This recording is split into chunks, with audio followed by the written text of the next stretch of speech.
Transformer क्योंकि power को change नहीं कर सकता, इसलिए हमने उसमें एक क्वांटिटी बनाई हुई है जिसको हम बोलते हैं ट्रांसफार्मर की दक्षता।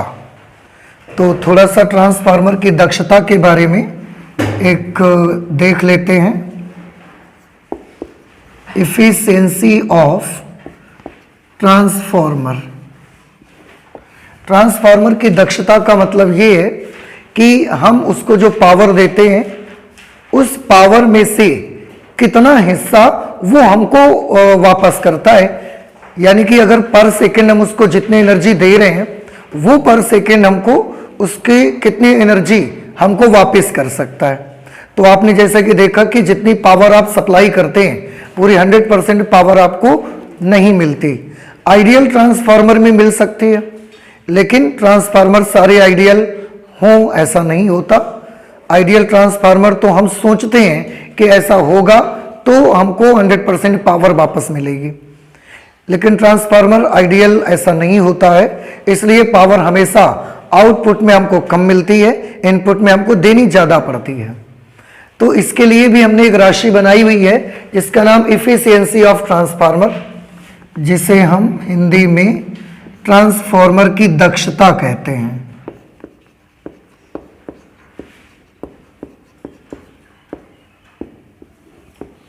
ट्रांसफार्मर की दक्षता, जैसे कि मैंने बताया कैसे क्यों बनाई हमने इसको, इसलिए बनाया कि 1 सेकंड में जितनी एनर्जी हम इसको सप्लाई करेंगे ये उस एनर्जी को लेगा और फिर हमको आउटपुट में देगा। लेकिन 1 सेकंड में ये हमको कितनी देगा? अगर 1 सेकंड में हम इसको 10 जूल सप्लाई करते हैं और ये 1 सेकंड में हमको 8 जूल वापस करता है, तो 10 के बदले 8 वापस कर रहा है ना।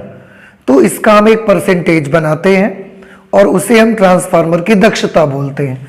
दक्षता को ईटा से रिप्रेजेंट करते हैं। इस सिंबल को हम क्या कहते हैं? ईटा।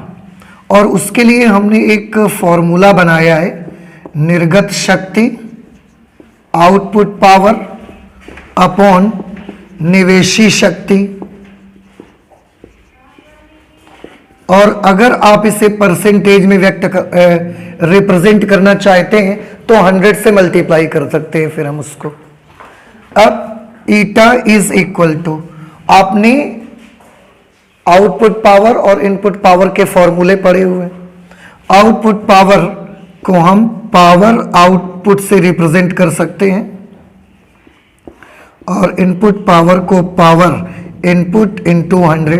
तो अगर आपको आउटपुट पावर और इनपुट पावर डायरेक्टली दी गई है तो यहां से आप उनका एफिशिएंसी निकाल सकते हैं कि एक ट्रांसफार्मर कितनी एनर्जी को देने में आपको सक्षम है, कितना दक्ष है वो।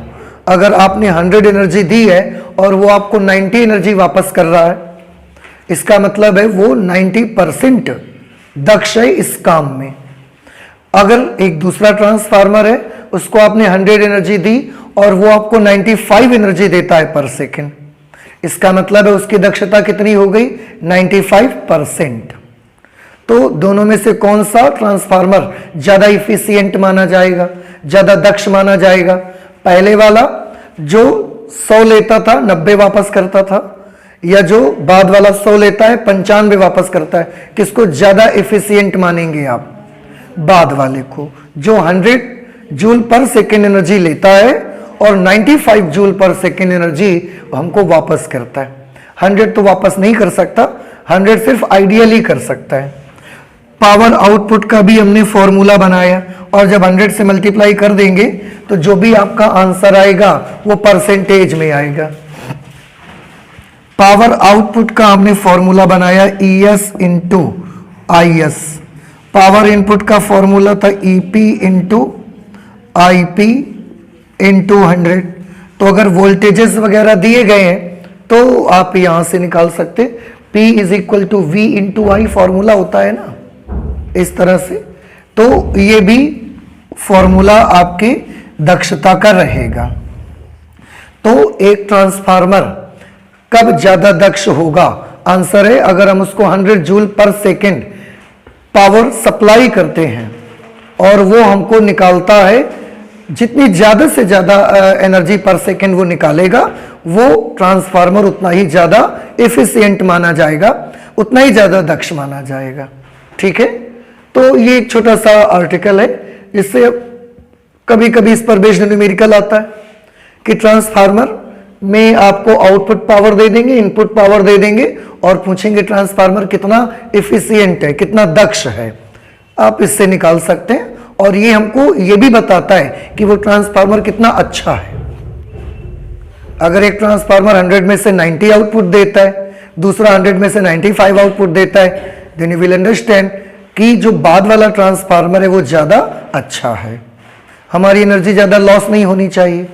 ठीक है, अच्छा, इसके बाद एक और छोटा सा आर्टिकल है यूजेस ऑफ ट्रांसफार्मर। हमने जो भी ट्रांसफार्मर पढ़ा उसका यूज हम कहां करेंगे। तो हमने तो दो तरह के ट्रांसफार्मर्स पढ़े हुए हैं। एक ट्रांसफार्मर पढ़ा हुआ है हमने step up transformer, step up यानी कि ऊंचाई ट्रांसफार्मर, और एक दूसरा पढ़ा स्टेप डाउन ट्रांसफार्मर, अपचाई ट्रांसफार्मर।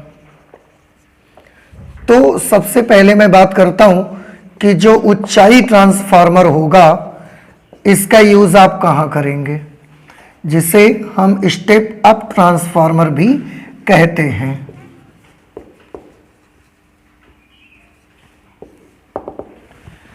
तो ऊंचाई ट्रांसफार्मर का यूज जो होता है वो हमेशा पावर ट्रांसमिशन में इसका हम यूज करते हैं।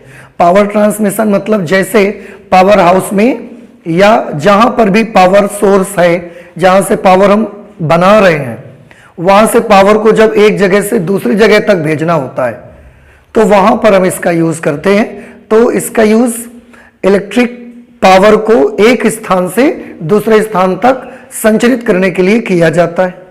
पावर ट्रांसमिशन इसको बोलते हैं। तो स्टेप अप ट्रांसफार्मर का यूज कहां करेंगे? आंसर है विद्युत शक्ति को, और याद रखें कौन सी विद्युत शक्ति को? प्रत्यावर्ती विद्युत शक्ति।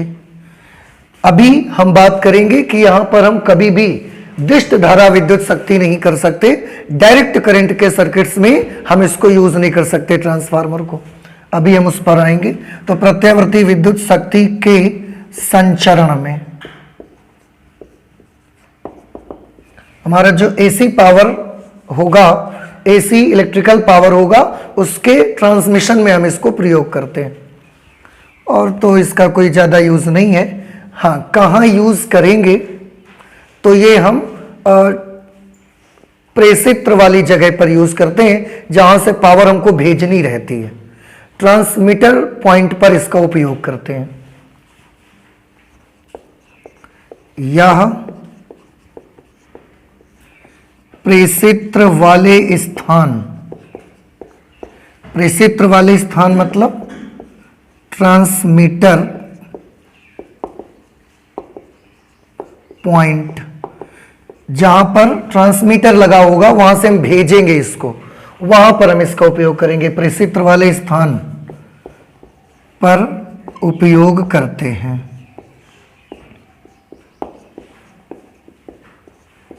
ठीक है, तो ऊंचाई ट्रांसफार्मर का यूज क्या है? पहले प्रत्यावर्ती विद्युत शक्ति के संचरण में एक स्थान से दूसरे स्थान हम भेजते हैं।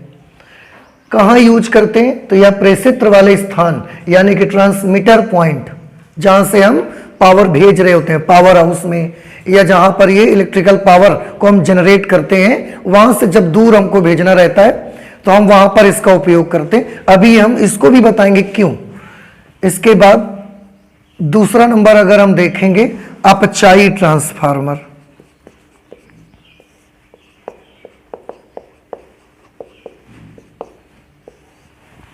अपचाई ट्रांसफार्मर जिसे आप स्टेप डाउन ट्रांसफार्मर भी कहते हैं।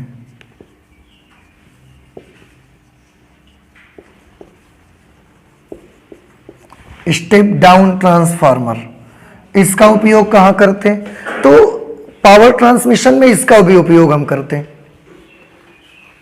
और उपयोग हम इसका इलेक्ट्रॉनिक डिवाइसेस में ज़्यादा करते हैं। इसका उपयोग हम लोग आर्क वेल्डिंग में ज़्यादा करते हैं। तो इन जगहों पर हम इसका उपयोग लगभग ज़्यादा किया करते हैं। तो कौन कौन सी जगहों पर उपयोग करते हैं देखिए, इसमें 1 2, इसमें भी 1 और 2। अपचायी ट्रांसफार्मर सबसे पहले प्रत्यावर्ती विद्युत शक्ति के संचरण में इसका भी उपयोग होता है। प्रत्यावर्ती विद्युत शक्ति संचरण में उपयोग करते हैं।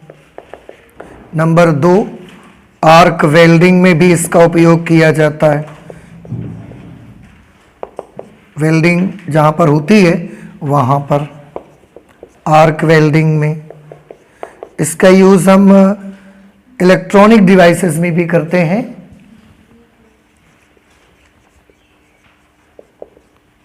इलेक्ट्रॉनिक डिवाइसेस में इसका उपयोग करते हैं। और एक चीज मैं बताऊं आपको कि इसका यूज हम करेंगे कहां पर, क्या वहां करेंगे जहां से पावर को बना के हम भेजते हैं, जनरेट करके हम भेजेंगे? नहीं, इसका यूज हम करेंगे एक तो जब आपके पास पावर सप्लाई आती है तो एक तो बिजली जहां से बन रही है वहां से भेजी जाती है, वहां पर उसको हम क्या बोलते हैं, ट्रांसमीटर पॉइंट, क्योंकि वहां से आपको इसको भेजा जाता है, ट्रांसमिट करते हैं ये पावर वहां से। और जब वो पावर आपके गांव में, आपके मोहल्ले में एक खंबे में लाइन आती है, फिर आप उससे लेते हो वहां से अपने घर का कनेक्शन, तो वहां पर हम यूज करते हैं इस अपचायी ट्रांसफार्मर का। तो अपचायी ट्रांसफार्मर को कौन सी जगह पर यूज करते हैं आप, जहां से भेजा जाता है वहां, या जहां हम लोग उसको रिसीव करते हैं वहां? जहां हम लोग उसको रिसीव करते हैं वहां पर इसका उपयोग करते हैं। तो इसका उपयोग हम अभिग्राही वाले स्थान पर होता है।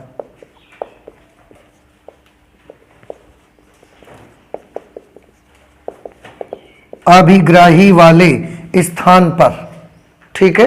तो इस तरीके से आप इसके यूजेस समझ सकते हैं, उसकी इफिशियंसी ट्रांसफार्मर की। तो ये 2 पॉइंट्स हैं। इसके बाद एक हमको ये बहुत जरूरी है समझना, जैसे कि ट्रांसफार्मर में हम सब कुछ तो पढ़ रहे हैं, बट एक चीज बहुत इंपॉर्टेंट है जो हम सबको समझ में आनी चाहिए कि आखिरकार एसी सप्लाई करते वक्त हम ट्रांसफार्मर यूज ही क्यों करते हैं, ट्रांसफार्मर का उपयोग करते ही क्यों है। डायरेक्ट पावर सप्लाई कर देना हम पावर हाउस से, तो डायरेक्ट सप्लाई क्यों नहीं करते? जब गांव में हमारी बिजली आती है तो वहां के बाद फिर एक ट्रांसफार्मर लगाते हैं और उस ट्रांसफार्मर से सप्लाई देते हैं। तो डायरेक्ट हम सप्लाई कर दें सबके घरों में, ऐसा क्यों नहीं करते? ट्रांसफार्मर क्यों लगाते हैं, क्यों बनाते हैं? इन सब का जवाब हम अभी ढूंढते हैं, आप इसको नोट कर लीजिए प्लीज। पावर सप्लाई में हमको ट्रांसफार्मर की आवश्यकता क्यों पड़ती है, अब इसके बारे में हम थोड़ा सा देखना चाहते हैं। देखिए, जैसे यहाँ पर कहीं पर हमारा जनरेटर है, ये यहाँ पर हमने एक जनरेटर लगा के रखा है जो कि एसी सप्लाई हमको देता है, एसी जनरेटर। या ये पावर हाउस है, कहीं पर हम इलेक्ट्रिसिटी को जनरेट कर रहे हैं एसी को, और एसी को जनरेट करने के बाद ऐसा तो है नहीं कि आप जहाँ पर जनरेट करते हैं वहीं केवल उसका यूज़ होता है। आप एसी को जनरेट करते हैं और ये बहुत दूर दूर तक हमको उसको भेजना पड़ता है, 300 400 500 किलोमीटर, इतनी दूर दूर तक हम उसको सप्लाई को भेजते हैं। और आप देखें, ये जो आपके घर तक मिल रही है वो बनती बहुत दूर बन रही है और वहाँ से आप तक सप्लाई होके आती है। ये जो हमारे पास में पावर हाउस लगा है, ये कोई बनाता तो है नहीं ना, ये इसको मिलती है सप्लाई तो ये देता है, तो ये जनरेट नहीं करता है। जनरेशन पावर का बहुत दूर हो रहा है और वहां से हम तक सप्लाई आती है। तो एक जगह कहीं एसी जनरेटर को चलाया जाता है, वहां से ये एसी करंट बनाते हैं और बनाकर हमको दूर भेजनी है। ये आपका घर यहां पर है या कहीं पर हमको भेजनी है, वहां पर आपने एक लोड लगा के रखा हुआ है। आपके घर को मान लो, कुछ भी मान लो, एक गांव में हमको भेजनी है, इस लोड का अपना कुछ न कुछ प्रतिरोध होगा। ये जो पावर यहां से जनरेट हो रही होगी उसका अपना एक निश्चित वोल्टेज होगा। तो जो भी जनरेटर यहां पर चल रहा है, जो भी हम इलेक्ट्रिकल पावर यहां पर बनाते हैं, उसकी अपनी एक निश्चित शक्ति है, उसकी अपनी एक निश्चित सामर्थ्य है, उसकी अपनी एक निश्चित पावर है। तो पावर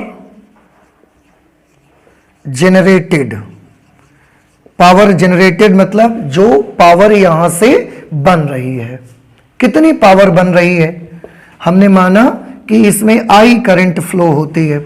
ये जो जनरेटर है वो V वोल्ट की करंट बनाता है और उसकी करंट की वैल्यू कितनी होती है, I होती है।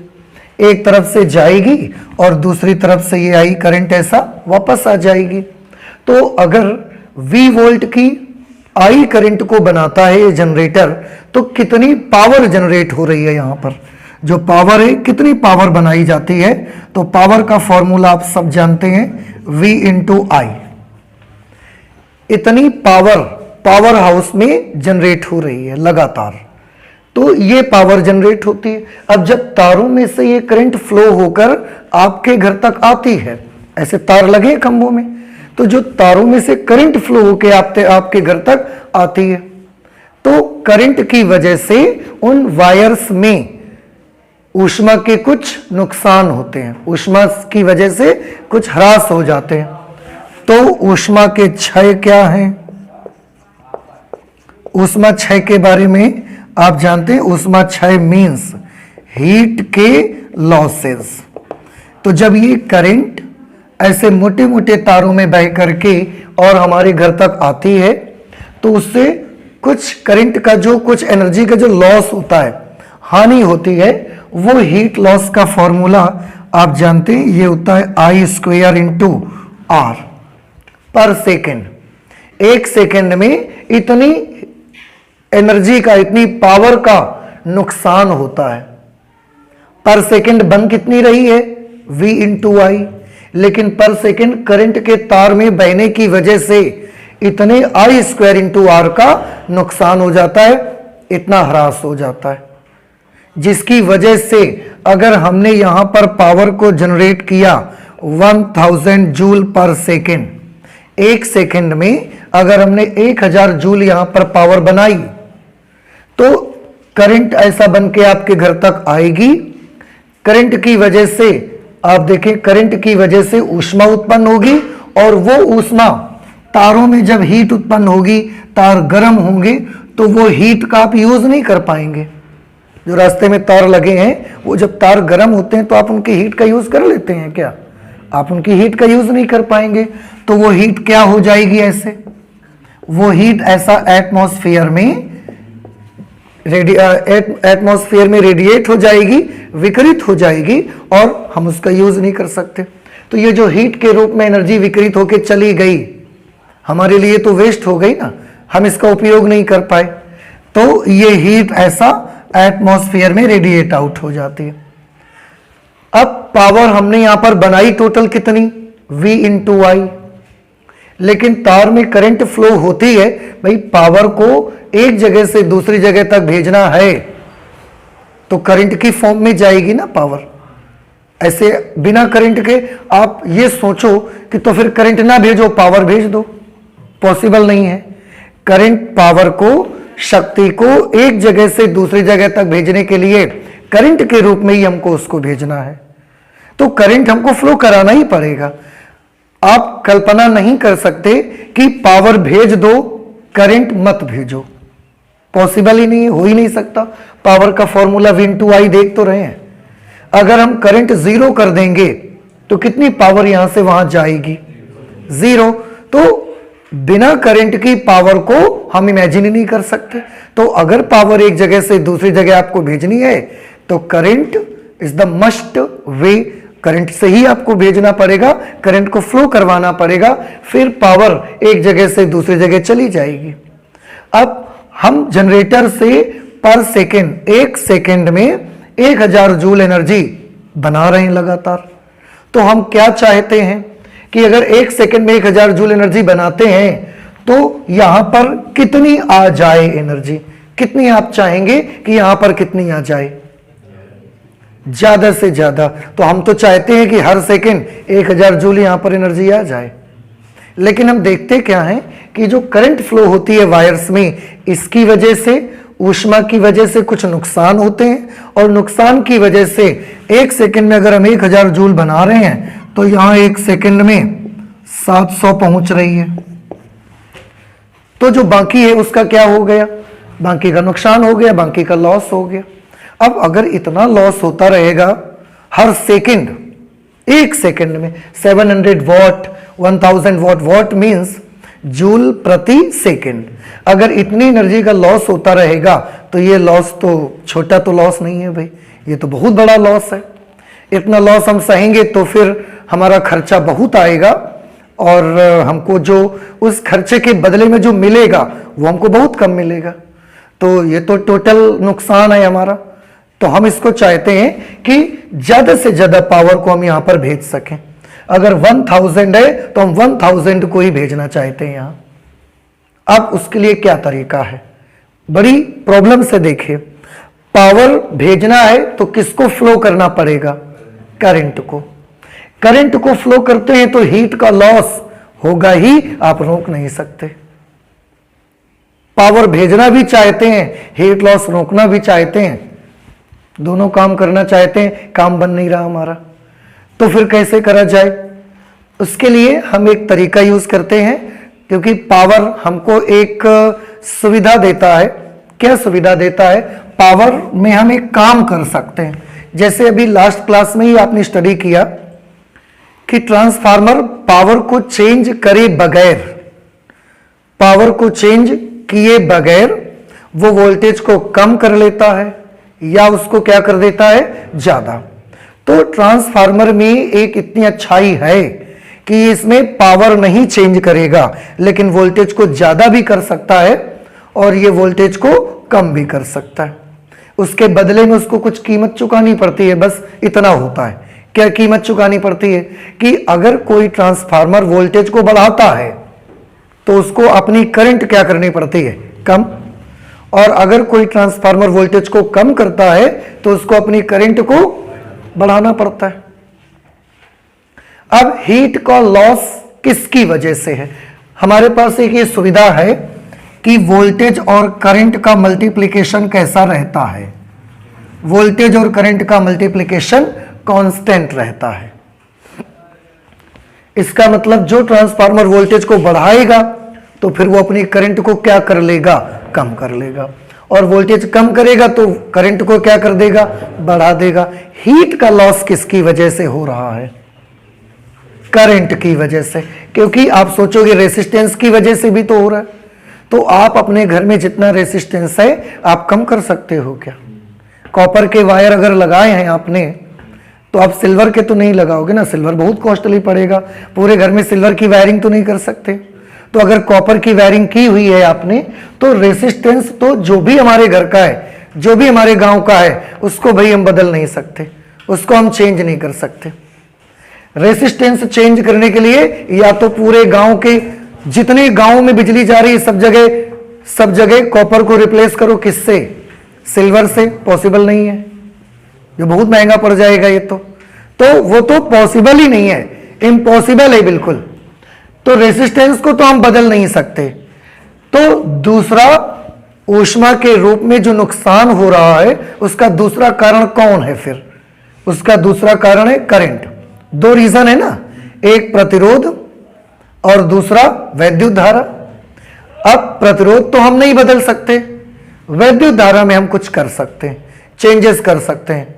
तो कैसे चेंजेस करते हैं, अगर किसी तरह से करंट को हम कम कर लें, किसी तरह से हम क्या कर लें, करंट को अगर कम कर लें तो ऊष्मा का क्षय कैसा हो जाएगा, फिर कम हम कर सकते हैं, क्योंकि रेजिस्टेंस को हम बदल नहीं सकते। तो अगर करंट को हम कम कर लें तो फिर हम ऊष्मा के क्षय को कम कर सकते हैं। अब यहां पर कभी कभी कुछ बच्चे ऑब्जेक्शन कर देते हैं कि सर ऊष्मा क्षय का फॉर्मूला I²/R आपने लिया हुआ है, इसका एक फॉर्मूला V²/R भी तो होता है। आपने एनर्जी के फॉर्मूले में जब आपने पावर वगैरह पढ़ी होगी, इलेक्ट्रिकल पावर, और ये क्लास 10th में भी आप फिलहाल पढ़ते हो और 12th में भी आपको पढ़ने को मिला है कि पावर के फॉर्मूले एक I² × R होता है, एक वी स्क्वायर अपॉन आर होता है। तो बोले आप इसी से हीट को क्यों देख रहे हो, इससे हीट को देख लो ना। समझ आ रहा है कि आप हीट को जब देख रहे हो कि उष्मा का नुकसान हो रहा है, तो आप इसी से क्यों बार बार देख रहे हैं। एक ये भी तो फॉर्मूला हीट लॉस का है, इससे चेक कर लो। तो हमारा आंसर है कि हम इस फॉर्मूले से चेक नहीं करेंगे। क्यों नहीं चेक करेंगे, इसके पीछे भी हमारे पास एक सीक्रेट है। क्या सीक्रेट है कि ऊष्मा का जो ये नुकसान होता है ये किसकी वजह से होता है। तो आंसर है ये जो चार्जेस चलते हैं उनके टक्कर की वजह से होता है। तो ऊष्मा क्षय का कारण कौन है, टक्कर। और टक्कर का कारण कौन है, टक्कर के दो कारण हैं। एक, चार्जेस की संख्या का ज्यादा होना। आप सोचो इतनी सी जगह पर आपने 100 चार्ज भर दिए तो कुछ टक्करें उनकी होंगी, लेकिन फिर उतनी ही जगह पर आप 1 लाख चार्ज भर दो, तो बताएं टक्करें कब ज्यादा होंगी, जब इतनी सी जगह पर 1000 चार्ज भरे हैं या जब इतनी सी जगह पर 1 लाख चार्ज भरे। समझ आया। तो ऊष्मा का रीजन कौन है। देखिए मैं यहां पर एक छोटी सी बात आपको बताता हूं।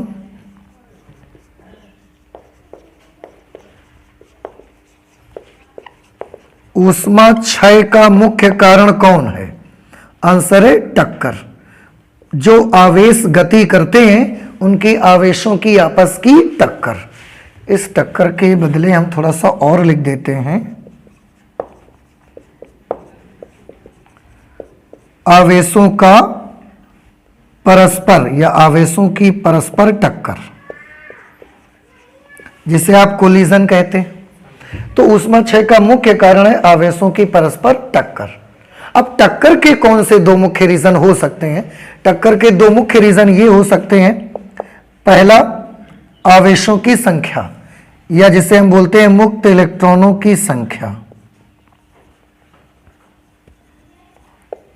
मुक्त इलेक्ट्रॉनों की संख्या, जितने ज्यादा मुक्त इलेक्ट्रॉन होंगे उनका कोलिजन भी उतना ही ज्यादा होगा।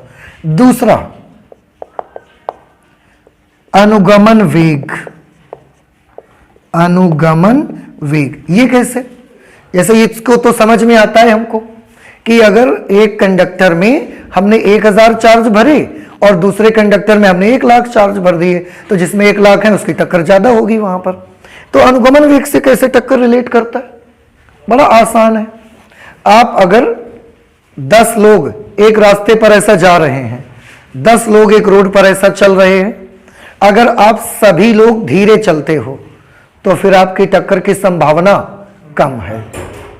आप देखिए भीड़ भाड़ वाले एरिया पर, ये मेन रोड में, जीटी रोड में जब गाड़ियां चलती हैं तो अगर सभी गाड़ियां अगर बड़ी धीमी स्पीड में चलती हैं तब टक्कर की संभावना ज्यादा होती है, या जब बहुत हाई स्पीड में चलती हैं गाड़ियां तब एक्सीडेंट की संभावना ज्यादा रहती है।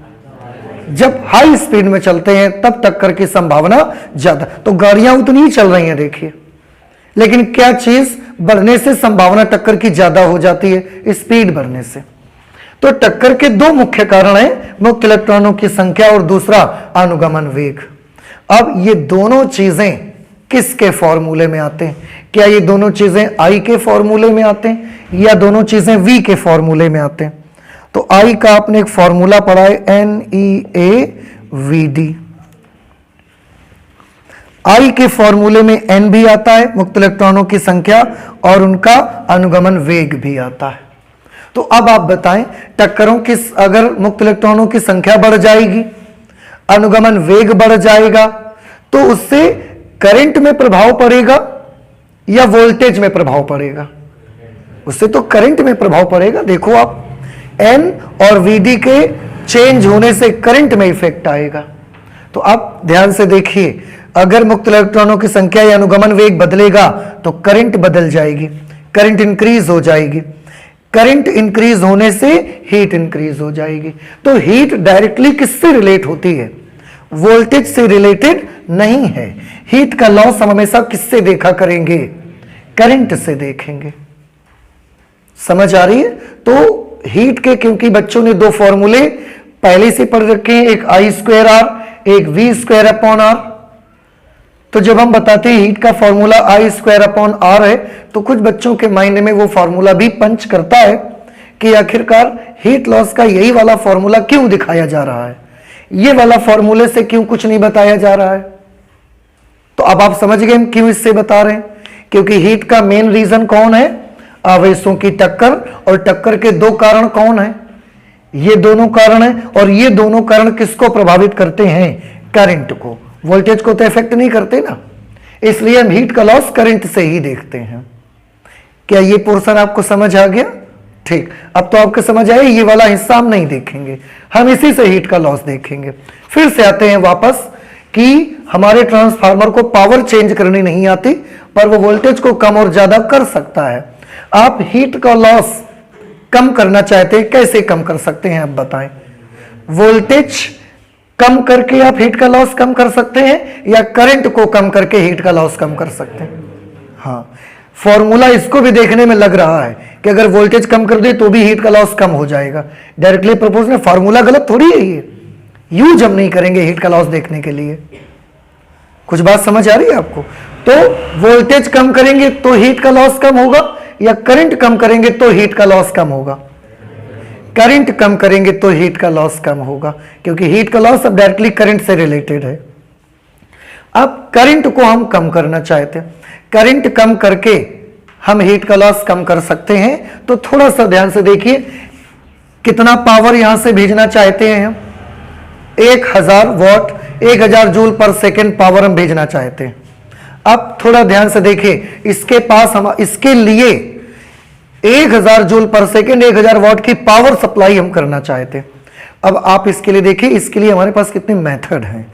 उसके लिए हमारे पास एक मेथड ये है कि हम 100 वोल्ट पर भेजें, यहां से जो पावर सप्लाई भेजेंगे उसका वोल्टेज कितना कर देंगे, 100 वोल्ट, और करंट कितनी कर देंगे, 10 एम्पियर, और पावर कितनी आ जाएगी इससे, 1000 वाट पावर की सप्लाई हो जाएगी। हम इसी 1000 वाट पावर की सप्लाई और तरह से कर सकते हैं। देखिए, हम वोल्टेज कर देंगे 1000, करंट कितनी कर देंगे, वोल्टेज कर देंगे 1000, करंट को हम बदलकर 1 एम्पियर कर देंगे। अब पावर की कितनी सप्लाई जाएगी, अभी भी तो 1000 वॉट ही सप्लाई होगा। तो हम 1000 वॉट को ही सप्लाई करना चाहते हैं, लेकिन ट्रांसफार्मर में ये सुविधा है कि अगर हम वोल्टेज को 100 से 1000 कर दें तो करंट को 10 से 1 हो जाएगी वो, क्योंकि वो अपनी पावर को नहीं बदलता। अगर हम इसको 10,000 कर दें वोल्टेज, तो करंट हम कितनी कर सकते हैं, 0.1 ट्रांसफार्मर करंट कर देगा। अब कितनी पावर सप्लाई हो रही है, 1000। अगर हम वोल्टेज को 1 लाख कर दें तो करंट कितनी हो जाएगी, 0.01 एम्पियर करंट हो जाएगी। पावर अभी भी कितना सप्लाई होगा, 1000 वॉट। तो ट्रांसफार्मर हमको ये सुविधा देता है। ट्रांसफार्मर जब हमने नहीं लगाया है तो हमको क्या प्रॉब्लम आ रही है, 1000 हम भेजना चाहते हैं, पर करंट की वजह से उष्मा के नुकसान होते हैं, और यहां पर 700 वॉट केवल पहुंचती है। पावर हम 1000 की 1000 भेजना चाहते हैं, उसके लिए हम करंट को क्या करना चाहते हैं, कम करना चाहते हैं। अब आप देखें, पावर 1000 की 1000 ही जा रही है, करंट क्या हो रही है, कम होते जा रही है। अब यहां पर मुझे बताएं, अगर सर्किट का प्रतिरोध R है तो ऊष्मा का नुकसान कितना होगा। फॉर्मूला क्या है, I² इंटू R। I यहां पर कितनी है, 10, स्क्वायर करोगे तो क्या बनेगा, 100R। यहां पर हीट का नुकसान बताओ, I² इंटू R। I की जगह पर क्या, 1 का स्क्वायर करेंगे तो क्या आएगा, 1 इंटू R, 1R। यहां पर I² R करिए, I² R करोगे तो ये वैल्यू आ जाएगी R/100। यहां पर I² R करोगे आप, हीट का नुकसान कितना होगा इस पे, तो हीट का नुकसान इस पे होगा R/, और 10,000, इतना हीट का नुकसान होगा। अब आप खुद सोच सकते हैं, वोल्टेज लगातार क्या हो रहा था, लेकिन हीट का लॉस लगातार क्या हो रहा है, कम हो रहा है, बढ़ नहीं रहा है। पहले 100 आर था, फिर केवल 1 आर बचा, फिर आर अपॉन 100 हो गया, प्रतिरोध का 100 गुना कम हो गया। यहां पर तो 10,000 गुना कम हो गया और लगभग 0 के बराबर, ना के बराबर। तो अब आप देख सकते हैं वोल्टेज बढ़ा पर करंट घटने की वजह से ऊष्मा के रूप में जो क्षय हो रहा था वो हमने क्या कर लिया, कम कर लिया। लेकिन उसके लिए हमको क्या करना पड़ा, उसके लिए हमें वोल्टेज हाई करना पड़ गया, वोल्टेज को हमको बढ़ाना पड़ गया। और इस तरह से देखिए वोल्टेज हम बढ़ा लेंगे तो करंट क्या हो जाएगी, कम हो जाएगी, और अगर करंट कम हो जाएगी तो ऊष्मा के रूप में जो हमको नुकसान हो रहे हैं वो भी क्या हो जाएंगे, कम हो जाएंगे। और अगर ऊष्मा के रूप में नुकसान कम हो जाएंगे तो जब 1000 पावर भेजोगे तो यहां पर अभी भी 700 पहुंचेगी क्या, नुकसान तो कम हो गए। तो जब नुकसान कम हो गए, लॉस कम हो गए, हानियां कम हो गई, तो 1000 भेजोगे तो लगभग 1000 पहुंचेगी पावर यहां पर। लेकिन हानियों को हम कैसे कम कर पाए, क्या करना पड़ा उसके लिए, करंट को हमको कम करना पड़ा। और करंट को हम कैसे कम कर सकते हैं, तो आंसर है वोल्टेज को आप क्या कर दो, बढ़ा दो। तो पावर हाउस में यही किया जाता है, पावर हाउस में यही करते हैं। वहां पर जितनी पावर हम जनरेट करते हैं या जितनी पावर सप्लाई उनको मिलती है वो लोग उसका क्या करके भेजते हैं हम तक, वो लोग उसका वोल्टेज बढ़ा के भेजते हैं। अगर वोल्टेज बढ़ा देंगे तो वायर में करंट कैसे हो जाएगी, कम। अगर यहां मड़िलवा में पावर हाउस लगा हुआ है तो ये लोगों को जो सप्लाई मिलती है उसका वोल्टेज ये क्या करके भेज रहे हैं, बढ़ाकर। वोल्टेज बढ़ा देंगे तो तारों में जो करंट बहेगी वो करंट कैसी होगी, बहुत कम। अगर करंट बहुत कम होगी तो लॉस भी बहुत कम होगा। इसीलिए आप देखते हो पावर हाउस से आपके यहां किनारे, गांव के किनारे तक 11,000 लाइन आई है, आती है 11,000 लाइन। आपको 11,000 वोल्ट की जरूरत है क्या, आपको कितना वोल्टेज जरूरत है अपने घर में, आंसर है हमें तो हमारे घर में केवल 220 वोल्ट जरूरत है। 220 वोल्ट पर हमारे घर के सारे इंस्ट्रूमेंट काम करते हैं। लेकिन फिर भी पावर हाउस से कितनी सप्लाई देते हैं आपको, 11,000 लाइन। क्यों ऐसा करते हैं, 220 पे भेज देते, 220 पर भेज देते, कम वोल्टेज पर भेजते तो तारों में करंट बहुत ज्यादा होती, करंट बहुत ज्यादा होती तो हीट का लॉस भी बहुत ज्यादा होता और पूरी पावर हम तक ना पहुंचती। तो उन्होंने पावर हाउस में क्या कर दिया, उस पावर का वोल्टेज हाई कर दिया, 11,000 बना दिया उसको, जिससे करंट कैसी हो गई, वोल्टेज हाई कर दिया, करंट बहुत कम हो गई। तो अब करंट हमारे यहां तक आती है, पूरी पावर आती है, लेकिन नुकसान जो है वो कम हो जाते हैं। और यहां पर फिर जब आती है तो कौन सी लाइन आई, 11,000 वोल्ट। लेकिन हमें तो 11,000 नहीं जरूरत है, तो हम फिर उसको क्या करना चाहते हैं, कम करना चाहते हो, या पूरी 11,000 लाइन अपने घर में ले लोगे आप, कम करना चाहोगे। तो वोल्टेज को कम कौन करेगा, ट्रांसफार्मर। वोल्टेज का परिवर्तन किसका काम है, ट्रांसफार्मर का। कौन सा, अच्छा फिर से बताइए मुझे, पावर हाउस से जब आप तक करंट भेजी जाएगी तो वोल्टेज को बढ़ा के भेजेंगे कि घटा के, अब ये बात क्लियर है आपको, बिल्कुल समझ आ गई ना। वोल्टेज कम करके भेजेंगे तो क्या नुकसान होगा, करंट बढ़ जाएगी, करंट बढ़ जाएगी तो ऊष्मा के रूप में बहुत क्षय हो जाएगा, फिर पूरी पावर नहीं आ पाएगी। तो पावर सप्लाई जहां से होगी वहां से वोल्टेज को क्या करके भेजेंगे, वहां से वोल्टेज को बढ़ा करके भेजा जाएगा। अब उसका फायदा क्या है, अब आप जानते हो, बार बार बताने की आवश्यकता नहीं है आपको। लेकिन जब आपके गांव में यहां पर, तो वहां पर वोल्टेज बढ़ा के भेजेंगे, कैसे बढ़ाएंगे बताओ, उसके लिए वो क्या लगाएंगे, ट्रांसफार्मर लगाएंगे। कौन सा ट्रांसफार्मर लगाएंगे बताओ, क्योंकि उनको वोल्टेज क्या करना है, बढ़ाना है। तो वो कौन सा ट्रांसफार्मर लगाएं, ऊंचाई ट्रांसफार्मर यूज करेंगे। तो जहां से हमको पावर सप्लाई भेजी जाती है वहां पर कौन सा ट्रांसफार्मर लगेगा, ऊंचाई। अभी उपयोग में लिखा है आपने देखो, कि ऊंचाई ट्रांसफार्मर हम वहां पर यूज करते हैं जहां से हमको पावर को ट्रांसमिट करना होता है, भेजना होता है।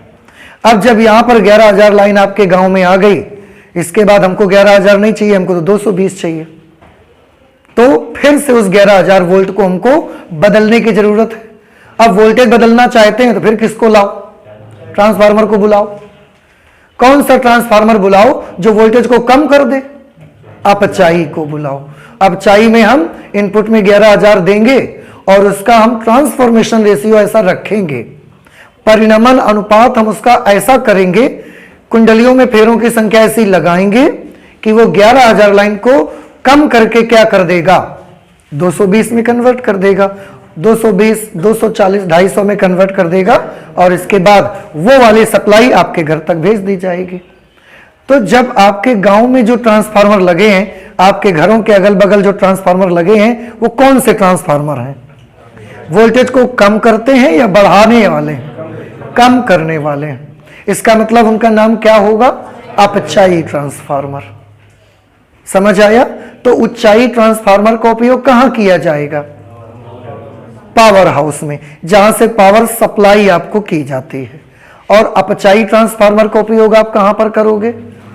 जहां पर आप उस पावर को रिसीव करोगे। क्यों करोगे? अब आपको समझ आ रहा है? कुछ नहीं समझ में आई बात आपको? तो ये 2 पॉइंट्स हम चाहें तो थोड़ा नोट कर सकते हैं। ट्रांसमीटर वाली जगह पर कौन सा ट्रांसफार्मर यूज करोगे? भेजने वाली जगह पर ऊंचाई।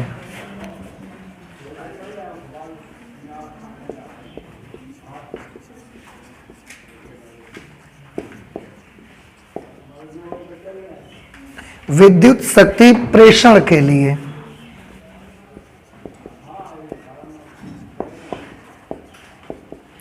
विद्युत शक्ति प्रेषण के लिए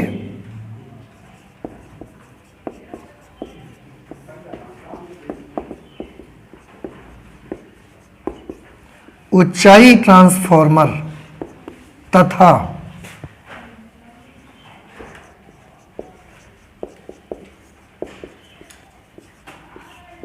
विद्युत शक्ति अभिग्रहण के लिए, अभिग्रहण मतलब रिसीवर में विद्युत शक्ति अभिग्रहण के लिए, रिसीविंग के लिए अपचाई ट्रांसफार्मर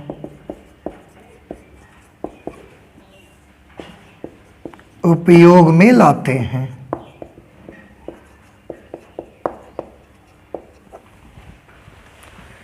तो अगर प्रत्यावर्ती विद्युत शक्ति को भेजना है तो उसके लिए आप ऊंचाई ट्रांसफार्मर का उपयोग करोगे, और अगर उसको रिसीव करना है आपको तो फिर आप अपचाई ट्रांसफार्मर का यूज करोगे।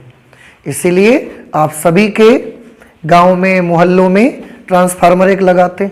अगर बहुत बड़ा जगह है, बहुत बड़े एरिया में सप्लाई दे रहे तो फिर एक एक गांव में 2-2, 3-3 ट्रांसफार्मर लगाते।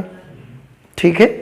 इसमें एक छोटी सी चीज और हम आपको बताना चाहते हैं। जैसे आपने सबसे स्टार्टिंग में देखा था कि ये जो ट्रांसफार्मर होते हैं वो अन्योन्य प्रेरण के सिद्धांत पर कार्य करते हैं। और अन्योन्य प्रेरण का सिद्धांत में क्या होता है कि 2 कॉइल जब हम लगाते हैं तो उनमें से एक कुंडली से बहने वाली धारा के मान में क्या होता है? परिवर्तन, जिसकी वजह से चुंबकीय फ्लक्स में परिवर्तन होता है और दूसरी कुंडली में विद्युत वाहक बल उत्पन्न हो जाता है। ठीक है। लेकिन ये ट्रांसफार्मर में जो हम ट्रांसफार्मर को उपयोग करते हैं, ये केवल प्रत्यावर्ती धारा में ही यूज कर सकते हैं। इसको हम दिष्ट धारा वाले परिपथों में प्रयोग नहीं कर सकते। क्यों? क्योंकि दिष्ट धारा का मान, देखो प्रत्यावर्ती धारा को आप जानते हैं, उसके परिमाण और दिशा लगातार क्या होती है, उसके लिए आपको तो कुछ नहीं करना पड़ता ना। लेकिन क्या दिष्ट धारा का परिमाण और दिशा निरंतर बदलते हैं? तो आंसर है दिष्ट धारा का परिमाण और दिशा निरंतर नहीं बदलते। जबकि अन्योन्य प्रेरण के लिए हमको क्या चाहिए था कि जब एक कुंडली में हम धारा लगाएं तो उसका परिमाण और दिशा लगातार क्या हो? बदले। और यह काम सिर्फ किस में हो सकता है? प्रत्यावर्ती धारा में हो सकता है कि दिष्ट धारा में हो सकता है? दिष्ट धारा में तो नहीं हो सकता, प्रत्यावर्ती धारा में हो सकता है। इसलिए आपके जितने भी ट्रांसफार्मर हैं वो कभी भी दिष्ट धारा परिपथों में प्रयोग नहीं किए जा सकते, सब प्रत्यावर्ती धारा परिपथों में ही प्रयोग किए जा सकते हैं। बात समझ आ रही है हमारी? फिर से, अगर प्राथमिक कुंडली में आप दिष्ट धारा लगाओगे तो क्या दिष्ट धारा का परिमाण और दिशा लगातार बदलते हैं? नहीं बदलते।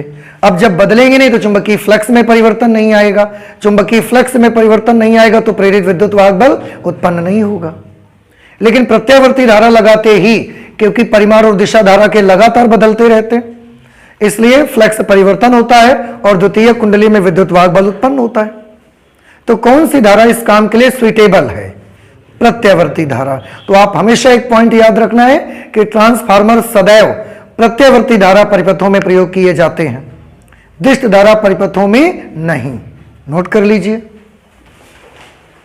लिख लीजिए, ट्रांसफार्मर सदैव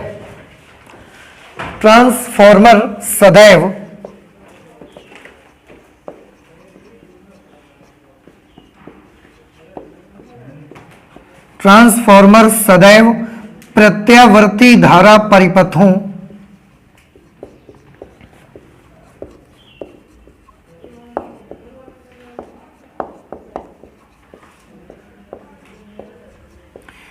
ही प्रयुक्त होते हैं।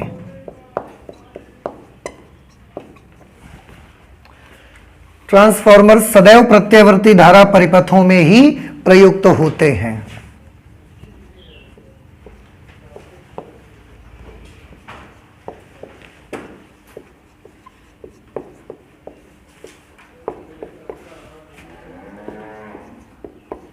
दिष्ट धारा परिपथों में हम इनका उपयोग नहीं कर सकते, क्योंकि दिष्ट धारा का परिमाण और दिशा बदलते नहीं है, वो बिल्कुल एक जैसे होते हैं।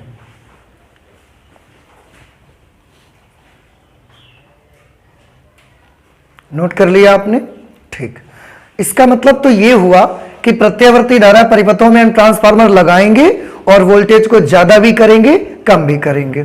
लेकिन दिष्ट धारा परिपथों में ट्रांसफार्मर नहीं यूज होगा तो हमको वोल्टेज को कम ज्यादा नहीं करना आता।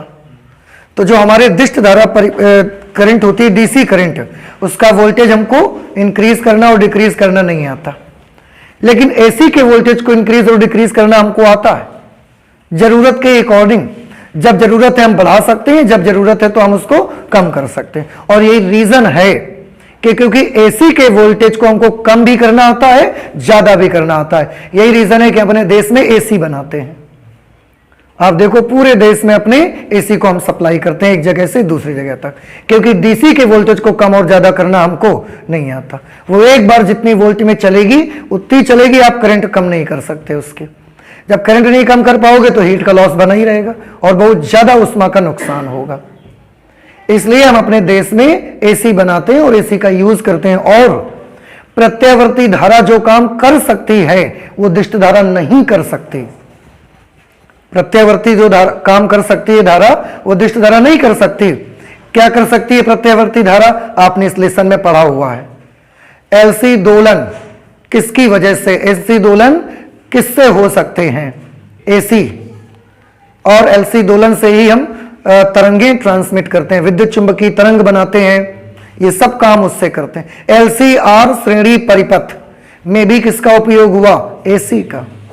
एसी से ही हम एलसीआर सीरीज सर्किट भी बनाते हैं और उसमें तरंगों को रिसीव करते हैं। तो तरंगों को रिसीव करना, तरंगों को ट्रांसमिट करना, ये डीसी से नहीं हो सकते, ये एसी से ही करने पड़ेंगे। तो इतना बड़ा हमारा जो, अब आप केवल दो बातें मैंने बताई, एलसी दोलन वाला और एलसीआर श्रेणी परिपथ, इन दो से ही आप अंदाजा लगा लो अगर ये दो ना होते तो क्या होता? टेलीविजन नहीं होता, रेडियो नहीं होता, जितना ट्रांसमीटर हो रहा है, मोबाइल नहीं होता आपका।